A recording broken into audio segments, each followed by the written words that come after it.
গোসাবায় এসইউসিআই এর মিছিলে বাধা দেওয়ার অভিযোগ উঠেছে তৃণমূলের পঞ্চায়েত সদস্যের বিরুদ্ধে। ঘটনার ভিডিও প্রকাশ করে এসইউসিআই অভিযোগ করেছে, দুপক্ষের বচসা চলাকালীন তৃণমূলের পঞ্চায়েত সদস্য আচমকাই তাদের কর্মীদের মারতে যান। ধাক্কাধাক্কি থেকে কার্যত হাতাহাতির পরিস্থিতি তৈরি হয়।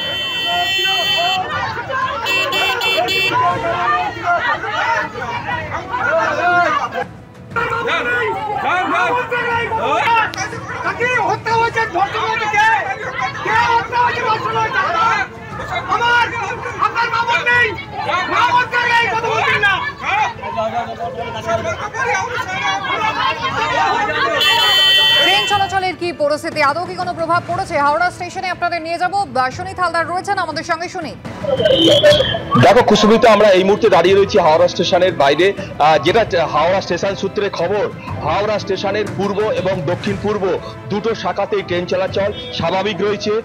রেল সূত্রে খবর যে এখনো পর্যন্ত কোনো স্টেশনে কোনো রেল অবরোধের ঘটনা ঘটেনি, এর ফলে ট্রেন চলাচল স্বাভাবিক রয়েছে। সকালে যেসব দূরপাল্লার ট্রেন এবং লোকাল ট্রেন হাওড়া স্টেশন ছেড়ে যাওয়ার কথা ছিল সেগুলো নির্ধারিত সময়েই ছেড়েছে, এবং যারা যেসব ট্রেন হাওড়া স্টেশনে ঢোকার কথা ছিল সেগুলো নির্ধারিত সময় ঢুকেছে। এবং এই মুহূর্তে যেটা দেখা যাচ্ছে অফিস টাইম, সেখানে প্রচুর সাধারণ যাত্রী তারা ট্রেনে করে নামছেন।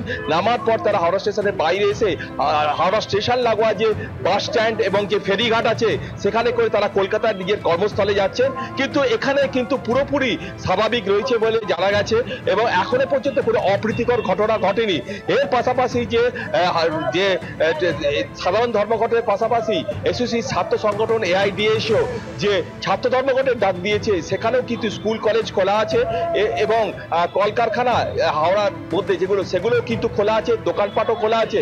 জনজীবন মোটের উপর স্বাভাবিক রয়েছে বলে জানা গেছে এবং যেটা এসইউসি সূত্রে খবর যে কিছুক্ষণ বাদেই তারা একটা মিছিল বার করবেন এবং হাওড়া শহরের বিভিন্ন জায়গায় তারা ছোট ছোট মিছিল করে এলাকার মানুষকে বোঝানোর চেষ্টা করবেন এবং দোকানপাট বন্ধ রাখার জন্য আবেদন করবেন। তবে এই মুহূর্তে কিন্তু জনজীবন পুরোপুরি স্বাভাবিক রয়েছে। একেবারেই সুনীত, ধন্যবাদ।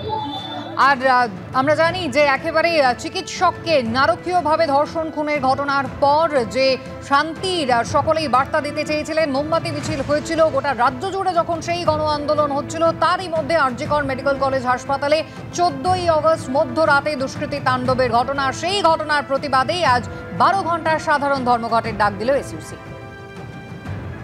16ই আগস্ট সকাল 6টা থেকে 12 ঘন্টা জনসাধারণের কাছে আবেদন করছি, তারা তাদের নিজ নিজ ক্ষেত্রে গোটা রাজ্যব্যাপী 12 ঘন্টার সাধারণ ধর্মঘট পালন করুন। এসইউসিআই এর ডাকাই ধর্মঘটকে কার্যত সমর্থনের ঘোষণা করার পাশাপাশি রাজ্য জুড়ে অবরোধের ডাক দিয়েছে বিজেপিও। আমি এই রাজ্যের সব রাজনৈতিক দলকে বলবো, কালকে স্তব্ধ করুন বাংলা। মমতা বলছে বন্ধ থেকে করুন, যেভাবে পারেন করুন। আজ বিজেপি অবস্থানে বসবে আরজিকর হাসপাতালের আশেপাশেই। দুপুরবেলা রয়েছে প্রতীকী অবরোধ, বিকেলে হাজরা থেকে কালীঘাট পর্যন্ত রয়েছে মশাল মিছিল। কি বললেন সুকান্ত মজুমদার, শুনুন। আমরা অবস্থান শুরু করব এবং সেই অবস্থান আরজিকরের কাছাকাছি জায়গায় হবে। আমরা আপনাদের সাথে স্থান বলে দেবো এবং আমি কাল নিজে রাত্রিবেলা অবস্থান করব। গোটা বাংলা আগামীকাল 2টোর সময় ভারতীয় জনতা পার্টি অবরোধ শুরু করবে, রাস্তা অবরোধ, এবং সেটা প্রতীকী অবরোধ। এবং তার সাথে সাথে আমরা মানুষকে আহ্বান জানাচ্ছি যে আপনারা এই আন্দোলনের সাথে সলিডারিটি দেখিয়ে আপনারা পাশে আছেন, ন্যায়ের দাবিতে আপনারা 2 ঘন্টা আপনাদের কর্মবিরতি পালন করুন। এবং তার সাথে বিকেল বেলায় 4টে থেকে হাজরা মোড় থেকে মুখ্যমন্ত্রী বাড়ির উদ্দেশ্যে ভারতীয় জনতা পার্টির মহিলা মোর্চার ক্যান্ডেল লাইট মার্চ মশাল মিছিল করবে। মুখ্যমন্ত্রী মমতা বন্দ্যোপাধ্যায় তিনি স্পষ্টই জানিয়েছেন, বাংলায় ধর্মঘট হয় না, ধর্মঘট বন্ধ করা আছে। আমাদের বাংলায় স্ট্রাইক হয় না, কারণ আমাদের স্ট্রাইক বন্ধ করা আছে।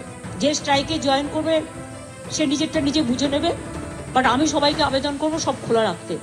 বাংলাকে অচল করে দেওয়ার পরিকল্পনা করে সন্ত্রাস করার একটা চক্রান্ত চলছে বাম আর রাবের।